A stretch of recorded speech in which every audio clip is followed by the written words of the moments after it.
విష్ణు టెంపుల్కి వచ్చినామండి. సేవకు వచ్చిన, దర్శనానికి వచ్చిన, సేవకు వచ్చినండి. హనుమన్ల టెంపుల్ అది, ముగ్గులు, జెండాలు, ముగ్గులు. విష్ణు టెంపుల్ అండి.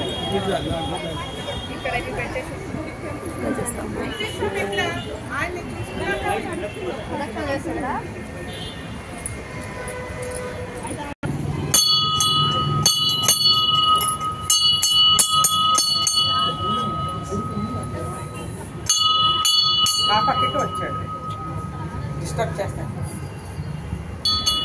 చాలా చిన్న మళ్ళీ చేస్తాను. ఇంటికి వచ్చినాక చేపిస్తాను.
ఈరోజు ఎంతో అదృష్టవంతులు ఇక్కడ ఉండే వాళ్ళందరూ. ఎందుకు అంటే స్వయంగా స్వామివారు ఈ రూపం అందరూ చూస్తే శ్రీనివాసుడు అంటే వెంకటేశ్వర స్వామి లాగా కనబడతాం. స్వయంగా ఈ మూర్తి అర్చన, కైంకర్యాలు, కళావాహన, యజ్ఞాలు, యాగాలు అన్ని తిరుమలలో జరుగుతూ ఉంటాయి. అదే మేము పొద్దున మాట్లాడుకుంటున్నాం. ఇక్కడ వచ్చిన జనాలు కూడా ఎంతో అదృష్టవంతులు స్వామివారిని చూడడం అనేది. అందులో ఈ రూపం ఏంటి అంటే పరశురామ రూపం. అంటే విష్ణు సంపూర్ణ అవతారమైన పరశురామ రూపం చిరంజీవిగా ఇప్పటికీ కలియుగంలో మహేంద్రగిరి పర్వతాల పైన తపస్సు చేస్తున్నాడు. అందుకోసమే శ్రీమన్నారాయణుడు మనకి ప్రత్యక్షం కావాలి అంటే ఏకైక మార్గం ఎవరైనా ఉన్నారంటే పరశురామ స్వామి మాత్రమే.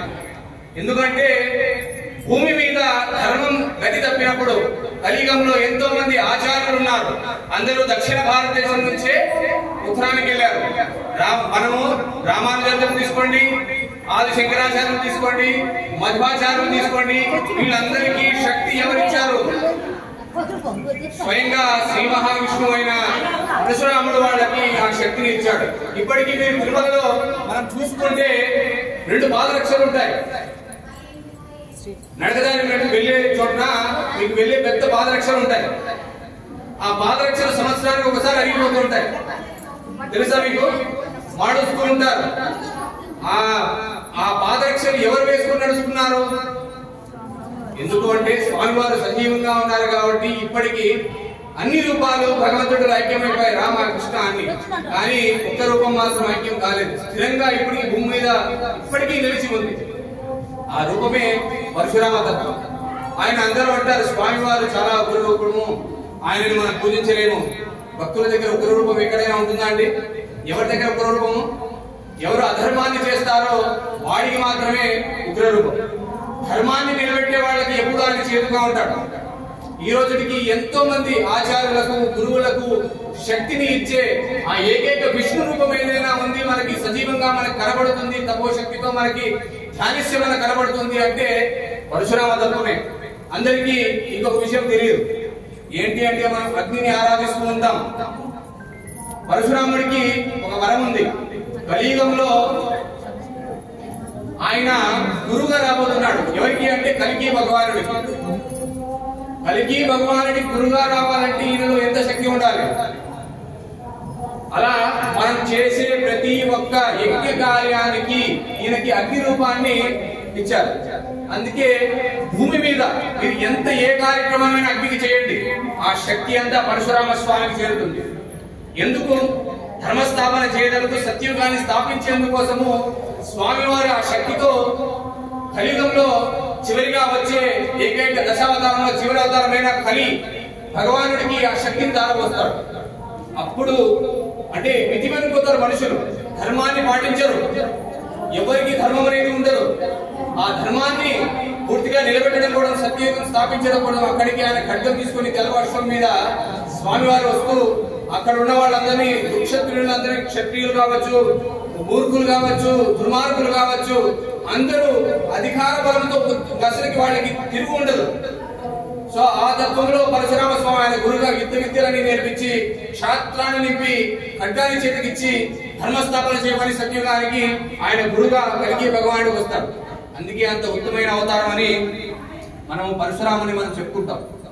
అందుకోసము ఈ వైకుంఠ ఏకాదశి నాడు స్వయంగా వైకుంఠానికి దారి చూపేది ఎవరు అంటే పరశురామ స్వామి. ఎందుకంటే మోక్షానికి మార్గము విష్ణు. ఆ విష్ణు రూపంలో మనకి సజీవంగా మనకు కనబొచ్చే రూపము పరశురామ స్వామి. మనకి శంకు చక్రాలతో, ఒక చేతిలో పరశు, మరొక చేతిలో సారంగం అంటే ధనస్సు పట్టుకొని ఒక క్షాత్రముగా ఆయన నిలబడుకొని ఉంటాడు.